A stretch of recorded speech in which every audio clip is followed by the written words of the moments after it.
I work on human flourishing, you'll get an earful from the guy who is trying to buy some bananas and tomatoes next to you. I don't think it's such a communicational term. But the third issue is, and that's a technical point, that if you are really concerned with the perspective of freedom, you're not looking only at human flourishing, you're looking at the capability to flourish. And they're not the same thing. Yeah. So in some way, the idea of freedom has to come in if we want to give. I mean, there is a real division of opinion on that. I'm one of those, as you know, who think that freedom is ultimately most important. And the capability to function, and in your terminology, as you were using now, capability to flourish, is extremely important, and is not captured only by flourishing. Only those, there are some cases where the capability is best reflected by the actual achievement of flourishing. But those cases apart, freedom has a status. Now, that you have to discuss, and just human flourishing wouldn't capture that. Now, Aristotle is often summarized as being a person interested in human flourishing, but he too was concerned with capability to flourish, and might have been the earliest person to write on that subject with any level of clarity. So I think there is something to discuss. I don't quite particularly mind if human flourishing became a widely used term, but you have a bit of an uphill battle in getting what is, after all, a term of art into a term of day-to-day conversation. Yeah, so we will have to think then about the terminology we use, on the one hand to avoid confusion, but on the other hand also to give what the public debate needs, which is understandable. You have to communicate, yeah. I think they're not enemies of each other.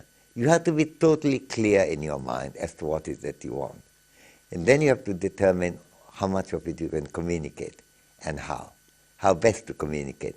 If your mind already takes a little bit of that lack of clarity, that is a mistake. Now, lack of clarity is not the same thing as ambiguity. A fuzzy set, mathematically speaking, is a very precise concept of an imprecise object. A precise concept of an imprecise object. It has an imprecision at the borderline. And a lot of fields are like that. Is this a human right or is this not? We know that not being tortured may be human right, but not being arrested under certain circumstances, there may be debates about that. There is a debate going on in America where you suspect someone of terrorism. Can you be slow in reading what is called Miranda, namely to say your right to remain silent, you have a right to consult a lawyer, whatever you say can be held against you. Now, in America, in the case of this guy, Azad, they didn't actually use that until much later. And then a lot of the organizations like ACLU were quite, American Civil Liberties Union, were particularly upset about that, and quite rightly. On the other hand, others say, no, that's just the right. We are fighting a terrorism battle. And that is not a right under these circumstances. And then the White House came out with an ambiguous thing, saying the Miranda can be slower in delivery. They're going through that. So I think there may be an ambiguity in it. And maybe the right thing to do here is to say that there is this ambiguity. But you have to be very clear in your mind that there is this ambiguity. Clarity of thought is a different thing from the lack of ambiguity of the object that you're trying to look at. And I think that's a very important thing. So if you are clear in your mind, then you can best say, what is the best I can do to communicate that, to excite public discussion, to generate political dialogue, to get academics interested, politicians interested, the general reading public, what the British used to call the man in the Clapham omnibus, get him or her interested. If you can, that's a different exercise. Yeah. But in any kind of enterprise, as I understand this really important project that's happening, I'm very excited that that Netherlands is doing it. When you are thinking of how best to proceed, you have to, on one side, think of total scientific clarity. On the other side, the issue of communication. And the communication will have to cut some corners. But unless you know what precisely you want, you will not be able to decide which corners you have to cut and which corners you need not cut, and how best to cut those corners when you have to cut corners. It's a very difficult project. At the same time, it's so centrally important, and in terms of what we were discussing earlier, it's not going to end up, I mean, it may look like a million here, a million there, but it isn't like hundreds of billions that we have been talking about in saving the world from a catastrophe and so forth. It's a relatively inexpensive, but absolutely looks like quite a bit of money, effort to do something which would make society dramatically different. Yeah. So you mentioned earlier that you are one of the that you defend or a capability perspective to quality of life. So you think that if we think about quality of life, that the space of capabilities and functions is an important space.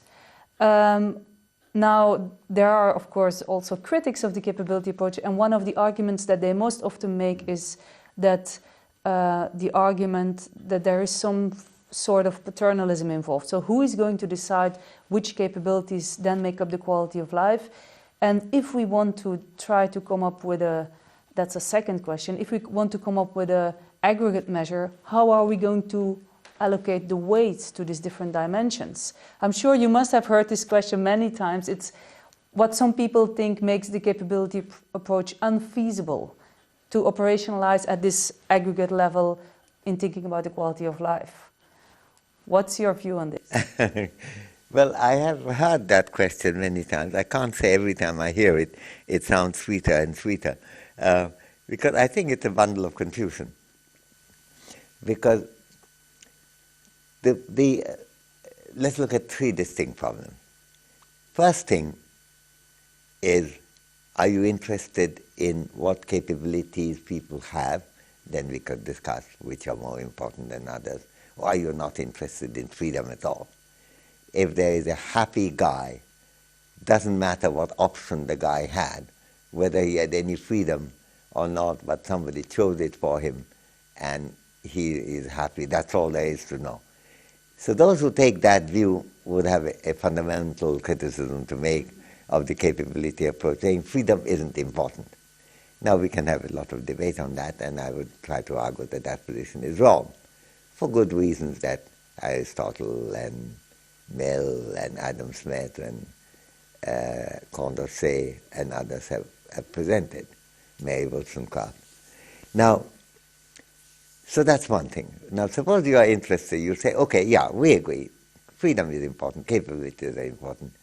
Some of these are hard to measure. Okay, then you measure to the extent that you can. And we already discussed the question about weaker kind of measure, order, cardinality, ordinality, partial ordering, fuzzy sets and fuzzy relations. Okay, you do the best you can. The third question is that there are different kinds of capabilities. Who determines which are to be selected and which not? Well, the first thing is that if it is a capability that anybody values, it is on the menu to be discussed. Now, what's the context? In determining my living standard, I'm obviously guided by the importance that I would attach to different capabilities. I'm not going to take an average of the nation's views on that. That's one question. If I'm trying to construct an index for the country, well then obviously I would have to look what relative weights to put. Now then I have to see what kind of national public reasoning we could have on that as to what are really important and what not.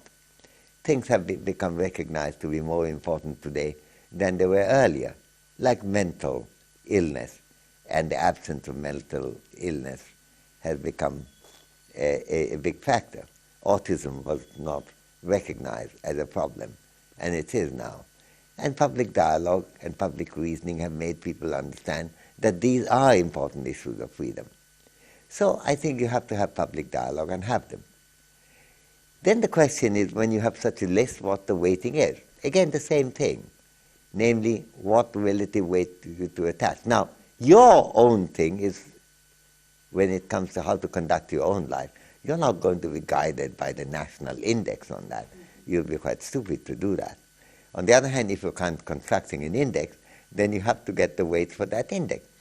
And the weights for the index in a democratic society, you get by public discussion and dialogue. Now, those who are on the other side is against reasoning. They would like to have something which is simply given to them, because thought is a very difficult problem. Thought is so painful. Now, if you regard thought is very painful, you love a thing like GDP. You just read up the market prices. It doesn't matter whether the market prices reflect anything. It doesn't matter whether a rich man's dollar and a poor man's dollar are identified as if they're equally important in their respective lives. It doesn't matter whether you're dealing with the deepest of luxury goods as opposed to basic necessities. Market prices, market prices, market price, as people used to say. If that's the case, well, then, of course, you don't need any thought. Now, so if you are really against thinking, and if you find thinking painful, and then I have full sympathy for that position. But I don't think people find mostly thinking to be painful. They actually find it rather good exercise to involve in. So far from this being a complication, this is the most important thing for three different reasons. That is, doing weighting in a transparent way makes it clear that there are issues to determine about relative weight which are not being brushed under the carpet by saying there's no weighting problem, market has already done it. That just overlooks the fact whether the market weights are the right weights. Secondly, it is drawing attention to the fact that if there are social decisions to be made and measurement problems for social index are social problems, these are best dealt with in a democratic society by open public discussion. As John Stuart Mill used to emphasize, democracy is government by discussion. Similarly, indexing is measurement by discussion. And that is an important aspect of the democratic feature. And the third is, in the process of discussion, you discover something. Somebody said, why do you attach so much importance to mental illness? Because, I know people, they seem quite happy. It's true that they can't do anything very much, but on the other hand, they are quite... Then you have a debate. So any of these exercises also have an enlightening aspect, because the debates clear up issues that were not clear earlier. So from all these points of view, far from the problem of weighting being a barrier, I would say it's one of the great assets that we have to do the weighting transparently rather than, in the stealth of night. Market price use is valuation in the stealth of night. Nobody knows what's going on. You simply take the market price without asking the question. Adam Smith in The Wealth of Nations begins with the question that we know that diamond is a much higher price than water. Is there a problem involved in the fact that some situation you would be very keen on having water which no amount of diamond would satisfy, even though the diamond would be much greater value? And then he goes on to the question of prices and values and so on, and technical analysis. But the basic question is right. You have to ask, what is the relevance of these prices? And that is not a different question from what are the relevance of the weights. The only thing is that in the market price, people don't want to ask the question. That's the stealth of night angle. Whereas the actual weighting exercise involving public reasoning is a daylight exercise. And that, I think, is extremely important if we do value democracy and human freedom. Okay, so Amartya, you just mentioned the importance of public debate about issues to do with quality of life and the different dimensions. Now, we just had elections in Britain. We will have elections in the Netherlands in June. We will also have elections in Belgium in June. And this is often a time where there's more political debate. People are thinking about what they find important and whether they will go to vote. So if there were, in this context, if there were a debate now about quality of life, what were the issues that you would put on the table that citizens and politicians should be concerned about? Well, I think this is not a very election winning subject, really, because it's a complicated subject. I think the main thing to do is to draw attention to the fact that whichever party is trying to present the case, to say that they are concerned about the living standard issues. They recognize that living standard depends on economic growth. By the way, that's extremely important to emphasize. And therefore, anything that's counterproductive for fiscal discipline or whatever, but that reduces economic growth, may have a long-run cost to look at. So where GDP is important for that. But also there's a lot of unhappiness around. That's important to take into account. But most importantly, a lot of people lack the freedom to lead the kind of life which they would value leading, which they would have reason to value leading also. And that is a deprivation. Now, my guess is, I've never been a politician, so I don't know, but my guess is that when you are able to put a big idea to the general public, without trying to make it into a very precise technocratic thing, you could really get a lot of people there. I mean, public had sympathy for recognizing that you can't explain right then what would be the formula, what's the word that people now use, operationalize it, but to say that this is a subject matter that interests us. I think that's very important to do, and in some ways in the British election, they did do that. Labour, of course, but particularly a lot of people, even Gordon Brown, in his speeches mentioned about he did mention capability also, and the Liberal Democrats mentioned it, and the Tories, in his way, also did that. So they were playing to the fact that people are interested in issues of quality of life. They know the environmental hazard. They know the problem of social discontent arising from crime, conflict, social hatred of one group over another. So all this played a part, saying that we will ride over them and so on. I don't know enough about the Dutch election to see what issues would come up. I would imagine they would come out in a similar way too, because these issues, I sometimes see translation of Dutch articles, and I can see that there is a great deal of concern on these issues. So I would have thought that they will be electorally important. It would be a mistake to launch into the results of the research of this project there, because that is rather more specialized work. It has to have the democratic scrutiny and support behind it, that we are keen on concentrating on these issues. We want to put people first, and then everything else comes later. We're fighting the election not for a sound economy, but for the sound lives of comfortable and free people. I think that's the point that has to be made. And I think these could come into the story in a big way. I guess this would be shown before the Dutch elections take place. So we would see soon after that as to what kind of questions the elections reflect and what their impact is on voting. I think we often underestimate the intelligence of the voters. I think they are often very smart in dealing with issues. And when when we were discussing earlier, well, this is very complicated, it's much easier to do GDP, I think they underestimate human sophistication. We are able to think a little bit more sophisticated. We are not all children. And I think same thing applies to election.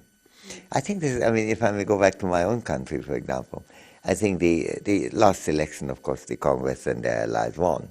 But when in 2004, that was the big issue, when basically the power was taken off the hands of the Hindu political group, the Hindutva group, I think a sectarian group, relatively speaking, certainly. And when the Congress were doing it, some people were very reluctant to play the secularism card. And I think it's to the credit of Sonia Gandhi, Italian-born foreigner, as she might have been. Now, of course, she's an Indian citizen, also the leader of the ruling party. And in that election, she decided, no, let's go straight at it, that we have a secular tradition which makes the difference between Hindus and Muslims and the Christians and the Jews and the Sikhs unimportant. And it was, those speeches were hugely successful, got her a lot of votes too. People didn't say, look, that is too sophisticated idea. A lot of people wanted to imitate the Hindu party. You know, the country had 82% Hindu population. On the other hand, the government that emerged from that election in 2004 had a Sikh prime minister, had a Muslim president, and had a Christian leader of the ruling party, not a single one of them Hindu. And that was the electorate, which is more than 80% Hindu. It's just that when you explain the profundity of some of the issues, I think people respond. In the case of India, even a population with a lot of illiteracy respond, because people are interested in this question. Yeah. They like to think about it. So I think I share your view on this, but on one topic I'm a bit skeptical, and that is when I think about extreme poverty on a global scale. I often wonder whether we can explain to people in Europe, in Northern America, the essence of this problem and why it is also a moral issue for us. So in your last book, The Idea of Justice, one of the arguments you make is that when thinking about justices, well, I already used the word injustices, we should be thinking about not a perfect idea of justice, but we should also look at concrete cases of injustice. Concrete cases of injustice are the ones that have been motivating great political leaders such as Gandhi and Nelson Mandela and so on. But in the area of quality of life, we of course have a similar issue about priorities, because we in the West, we are thinking about our next car, our next holiday, our next set of clothes, which is, if you think about quality of life, at the upper scale. And we have then these millions of people thinking about food, safe drinking water, and really the basic necessities. Why can't we be motivated to really do something about it? Or are we motivated, but is it impossible? Do we have our priorities right in this area? Well, I think it's probably easy to answer the last question. We don't have our priorities right. If so, we would have done much more about deprivation across the world than we have done. And deprivation even within a country we don't deal with adequately. So I don't think we have priorities right. But the question is, why not? And I think quite a lot of it comes from lack of engagement, lack of public discussion. And in fact, the importance of public discussion is central. That's one of the big themes of Adam Smith's book, of course, Theory of Moral Sentiment, that people have to discuss moral and ethical issues with much greater clarity, asking such questions where he brings in the idea of impartial spectator. What would it look like to people far away? Rich people leading their own life, trying to add a little bit of decoration to their car while other people are starving. To have people coming from someone from outside rather than you sitting in your car, immune from thoughts of others. You might forget it, but if someone, impartial spectator, will point out to you this is not a good thing to do. So Smith was trying to generate the argument. This is a trend in what I would regard as practical reason that goes back a long time. It's present in Immanuel Kant as well. It is the fact that by reflecting on public issues, we can make ourselves much more sensitive to this question. And quite often our inability to do anything for the poor and the very deprived comes from the fact that we don't have enough understanding of what's going on. In the same way that some children torture animals or other children because they don't know what pain is like, they haven't been able to think through. So the lack of understanding is one reason for cruelty, but could be one reason also for real negligence of deprivation and suffering across the world. In my book, to which you kindly referred, I also make a very difficult, very enigmatic statement of Wittgenstein, where he says, I work quite diligently, but I wish I was a better and a smarter person. And then he adds those two are the very same thing. Well, the question is what? Smarter is one thing, being better human being is another. But the thesis there is that a lot of our inability to be a good person relates to our not being able to understand the issue. Smarter, not in the sense of basic intelligence, but in the sense of what we may come to understand. Public reasoning is a very good way of making the citizen smarter about problems. So I wouldn't attribute it to basic vileness of humanity. I don't think that's what we're looking at. What we're looking at is that our ability to think about other people, to sympathize with others, which requires thought, has to be fostered by effort, by writing, by talking, by arguing, by giving public lectures, by broadcast, and so on. And, you know, that's an engagement that a lot of groups make, and that's one of the reasons why I think every time an organization like Médecins Sans Frontières does something, it's on one side is providing medicine, on the other side to the extent that it generates dialogue about what French doctors in this case can do in Africa. It is raising a question which opens up some avenue to Frenchmen who might not have otherwise thought of them. So I would not take the view that this reflects a ground for us to throw our arms up and say, sorry, it can't be done, but to say that what it needs is public engagement. So public engagement came in earlier for clarity of thought, for issues of weighting of different capabilities, for recognizing that freedom is important and not just happiness. But public argument is also very important for us to understand each other's deprivation and ask the question, what can I do to make the society more livable, a society of which I can be proud? And I think the reasoning with oneself and reasoning with others are the two basic tools we have to get our reflections and our perceptions right and appropriately adjusted to the world in which we live. And I'm absolutely second to none in defending the importance of cultivating that. And things like this project seems to me, with combination of science on one side and practical application on the other, ideally suited to excite, generate, foster, enhance public reasoning that is both